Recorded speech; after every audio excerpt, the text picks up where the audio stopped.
My name is Michael Roy Turney, and since I'm back into making videos again, I want to wear my hat for the long-lost Freedom Matters. Congress and the media doesn't care one way or another as they promote the division between red and blue, between con and lib, and all this insanity. I just got a question imposed by my alleged Congressman Andy Biggs in reference that should the government be allowed to dig into your privacy data and without a warrant. Folks, it's been going on a long time. I mean, it's nothing new. It's one of the things that I stumbled onto while searching for my daughter Alyssa Turney. Was the data farming that our government basically, at least the company I was with, Quest, was violating federal regulations by selling the information to anybody who had the money for $350 per 24-hour period. Become a big issue. Something started by CIA Daddy Bush when he built his monstrous data farming machine called Carnivore. It sounds conspiratorial, but if you really want to take the time, if you're smart enough, or at least intelligent enough, to read the budgets, expenditures during that time for the Virginia facility, you'll find out that that's what Daddy Bush did.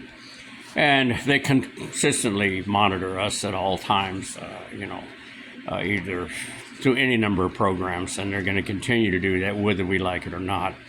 But asking a question as to whether we think they should have a warrant.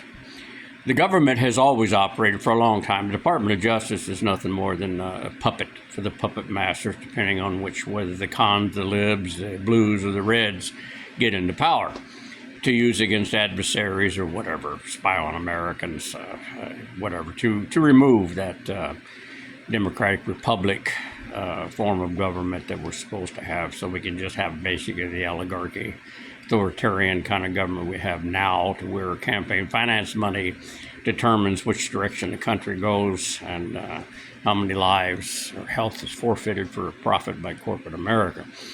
So all this sounds conspiratorial, but I just wanted to put this together because I thought it was kind of a, like a question to ask.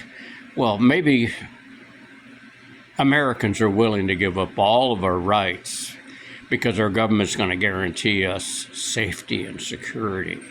That's question's been around a long time before Benjamin Franklin asked it. Anybody else did.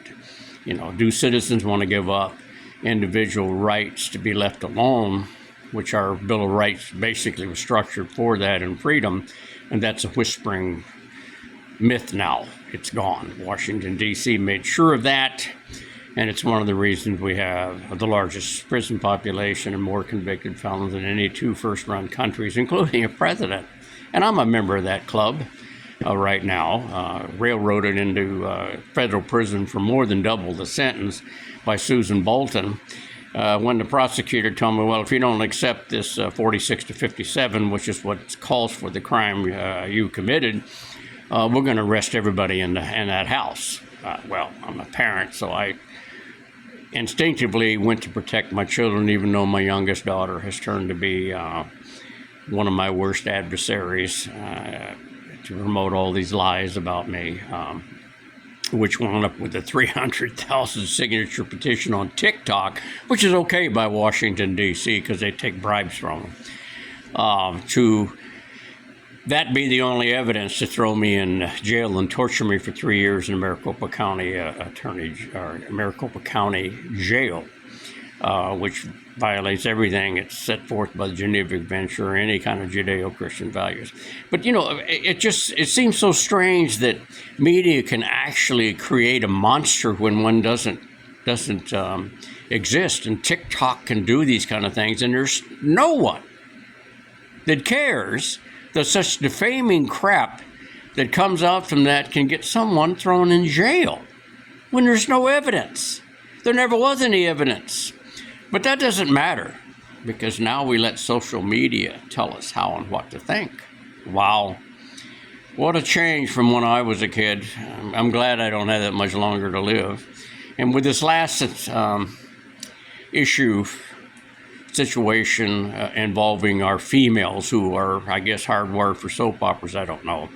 But I faced a lot of discrimination when I got out of was acquitted in 2023 by the female population, including nurses and at least one doctor at the VA who refused to send me in to a dermatologist for 2 years until I changed to a male doctor to check out several lesions that showed up while I was being tortured in the county jail and denied, sunshine, sleep, proper diet, outside exercise, all those things that we're not supposed to torture people in America, but we do because of media.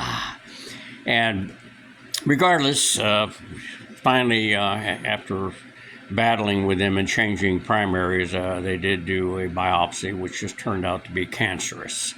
A squamous, which is a minor one that France has just about got a cure for, but America still lags behind France because of campaign finance money from all these chemotherapy companies.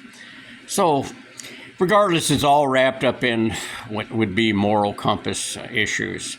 But the point of it is that every time I've had to go try and get justice and or medical care and or proper treatment, I've wound up with a male who didn't seem to care one way or another about all this soap opera trash pushed by ABC, NBC, and ignored by Fox, because Fox doesn't care about justice. They don't care about someone being thrown in jail for 3 years and tortured based on a 300,000 signature TikTok petition, unless one of their people that they promote to maintain power in Washington, D.C. through the executive branch, persons are affected. Defamation is just done every damn day, and people at my level on the socioeconomic ladder doesn't have the money to sue. So if I appear to be rambling, I am. But the issue remains, does our government spy on us? Daddy Bush would be just happy as hell for him instituting one of the biggest spy and pharma or data gathering machines on the planet. And they want to ask that question.